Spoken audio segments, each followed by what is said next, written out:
Marco Rubio looked at America's closest allies and told them the Strait of Hormuz is not America's problem anymore. Not in a classified briefing. Not through back channels. To the G7, the most powerful economic bloc on Earth. The same nations that built the post-war order alongside Washington. The same nations that have hosted American bases, shared American intelligence, and aligned their foreign policy around the assumption that the United States would show up when it mattered. Rubio told them to handle it themselves. Washington would help, but the burden was on them. And in that single statement, something that had been quietly cracking for months finally broke open in public. While he was saying that, the Houthis had just launched ballistic missiles at Israel from Yemen. A new front, a second choke point, a proxy that spent weeks on the sideline waiting for precisely this moment and received the order to activate. Between the Strait of Hormuz and the Strait of Bab el-Mandeb sits roughly a third of the world's traded oil. Not a detail. That is the entire story. And the country that spent decades projecting naval power through both corridors just told its allies to figure it out on their own. Oil is at $114 a barrel and climbing.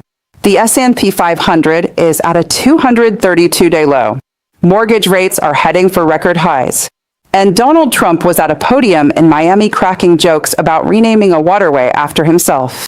In the next few minutes, I am going to show you exactly how we arrived at this moment, walk you through 3 receipts that reveal the true architecture of what is being built in real time, and explain why Rubio's statement to the G7 is not a footnote. It is the hinge point on which the entire post-war order just swung open. Drop your answer in the comments. Is this burden sharing, or is this abandonment dressed in diplomatic language? Let us rewind the clock. This did not begin with Houthi missiles arcing over Israel. It began with a decision, a coordinated U.S. and Israeli decision to strike Iran's industrial backbone. Specifically, 3 of Iran's largest steel plants, facilities responsible for roughly 70% of Iran's steel output. Steel is Iran's second largest export category, valued at over $6 billion annually. That was not a military target. That was an economic decapitation attempt. Iran's foreign minister made the calculation public. He stated that Israel, acting in coordination with the United States, had struck 2 of Iran's largest steel factories, a power plant, and civilian infrastructure. Then he added the line that should have triggered alarms in every situation room on the planet. Iran will exact a heavy price for these crimes. The Houthis had already laid out their 3 activation conditions publicly. Any new alliance joining the U.S. and Israel. Use of the Red Sea to carry out attacks. Or continued escalation against Iran and allied groups. The steel plant strikes checked that 3rd box. And then the missiles flew from Yemen. Not randomly. Not impulsively. On a specific geopolitical trigger, executed with precision. That is not a militia reacting emotionally. That is a network operating on a predetermined schedule. Now let me show you the 3 receipts that tell you exactly where this is heading. Receipt number 1. The Houthi activation and the second choke point. The Houthis did not enter this war by accident. They waited. They signaled publicly for weeks that they were armed and ready. They stated their conditions out loud. And when those conditions were met, they moved. This is the first time they have officially entered the conflict, shifting from declared readiness to active combat operations. And here is what makes this so structurally dangerous. The Houthis already proved during the earlier Red Sea disruptions that they possess the capability to functionally shut down one of the most critical commercial waterways on Earth. The Strait of Bab el-Mandeb is not a geographic footnote. It is the southern gate to the Suez Canal. If the Houthis turn their attention from launching missiles at Israel to blockading that strait the way they disrupted Red Sea shipping before, you are looking at a second choke point crisis layered directly on top of the Hormuz shutdown already strangling global energy markets. 2 choke points. 1 war. Roughly a third of the world's traded oil caught between them. Nobody in the administration gamed this out at this speed. The activation was predictable to anyone reading the public statements.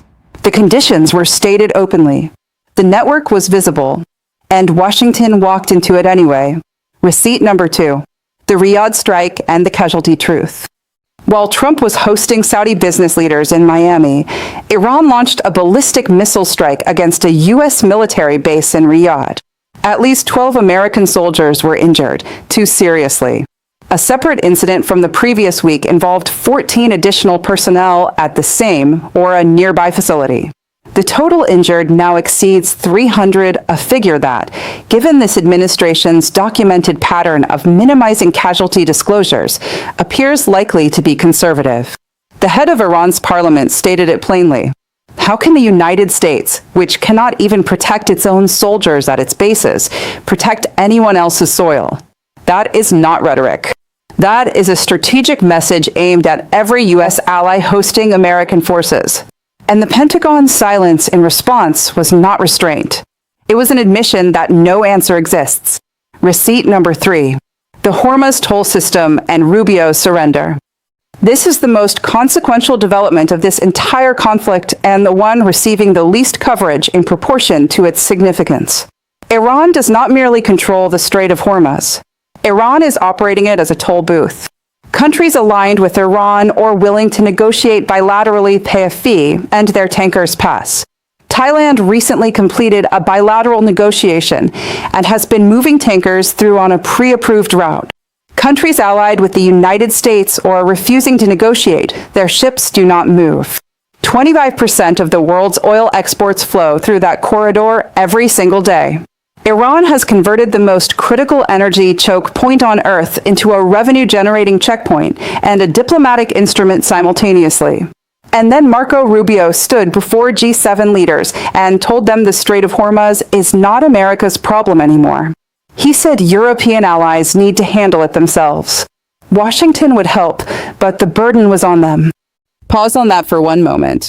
The country that projected naval power through that strait for decades, that built the entire petrodollar architecture around guaranteed passage, just publicly told its closest allies it has no answer for what Iran has done.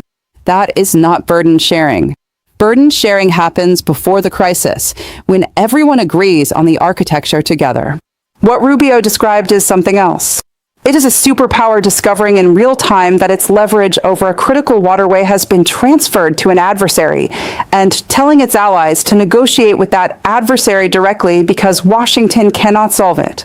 If this analysis is connecting dots you have not seen assembled anywhere else, you are already ahead of most people watching this unfold. Hit subscribe right now. This is accelerating faster than any single outlet can track, and you need to be here when the next chapter drops. Now step back and look at the contrast, because this is where the real picture snaps into focus. Iran responded to this conflict with force and a spreadsheet.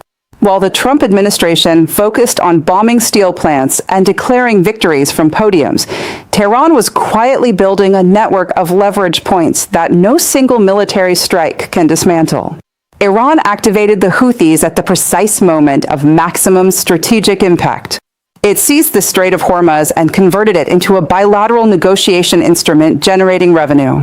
It launched coordinated strikes across multiple Gulf states simultaneously, demonstrating regional reach the Pentagon publicly underestimated.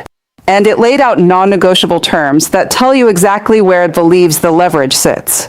Keep the ballistic missiles. Keep Shahid drone production. Reserve the right to enrich uranium.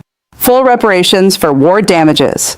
Security guarantees for all allied groups, including the Houthis and Hezbollah. Removal of American military bases from the region. A formal apology. Those are not the demands of a regime on its back foot. Those are the terms of a power that believes time and geography are both working in its favor. And what is Washington doing in response? Trump has been caught multiple times claiming productive conversations with Iran that Tehran publicly denies. He manipulated markets with deal talk that evaporated within hours, twice in 1 week. By Friday, markets had gone numb. You cannot move a $114 barrel of oil with a social media post. While soldiers were being injured across the region and markets cratered, Trump was building golden archways at the White House, hosting financial conferences in countries whose bases were being struck, calling the Strait of Hormuz the Strait of Trump. And his Secretary of State was telling the G7 the Strait was no longer America's responsibility.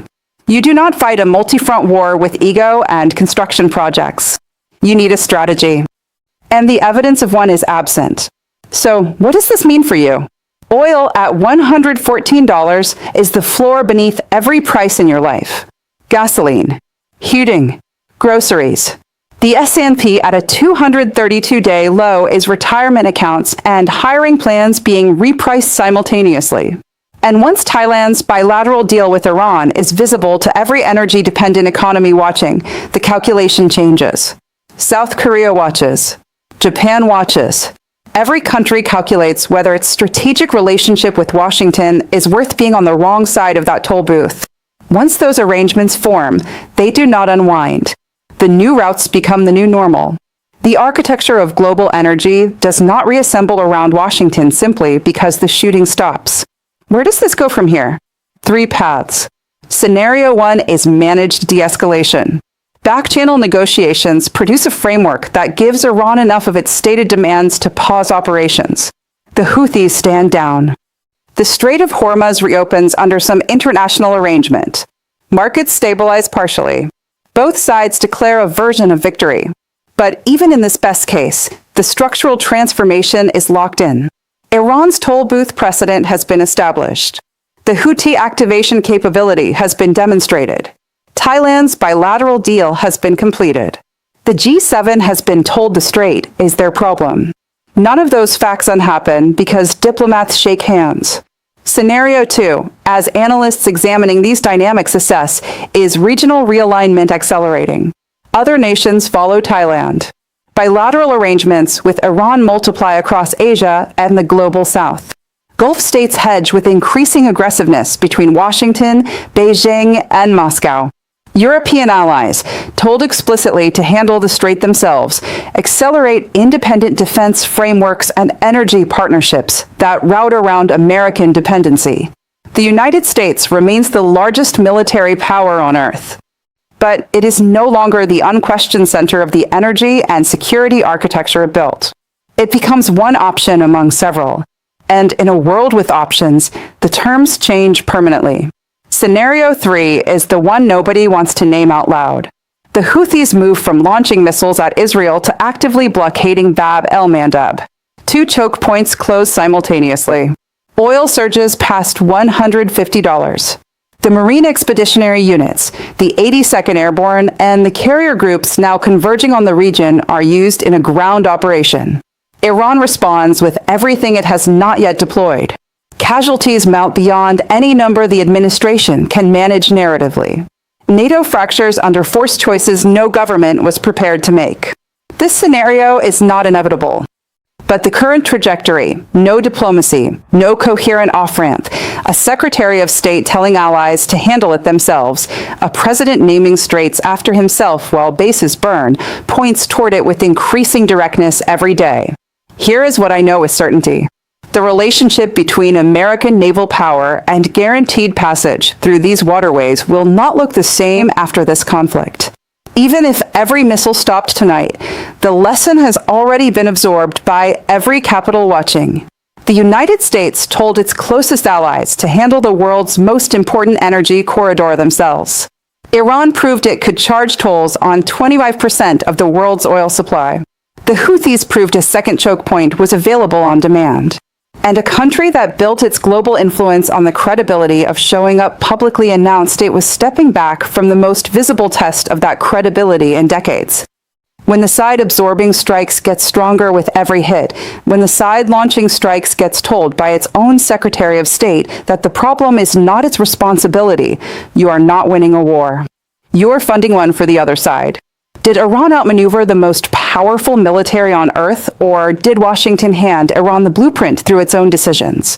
Are the Houthis a new front in this conflict, or the front that finally makes the cost of continuing it unbearable?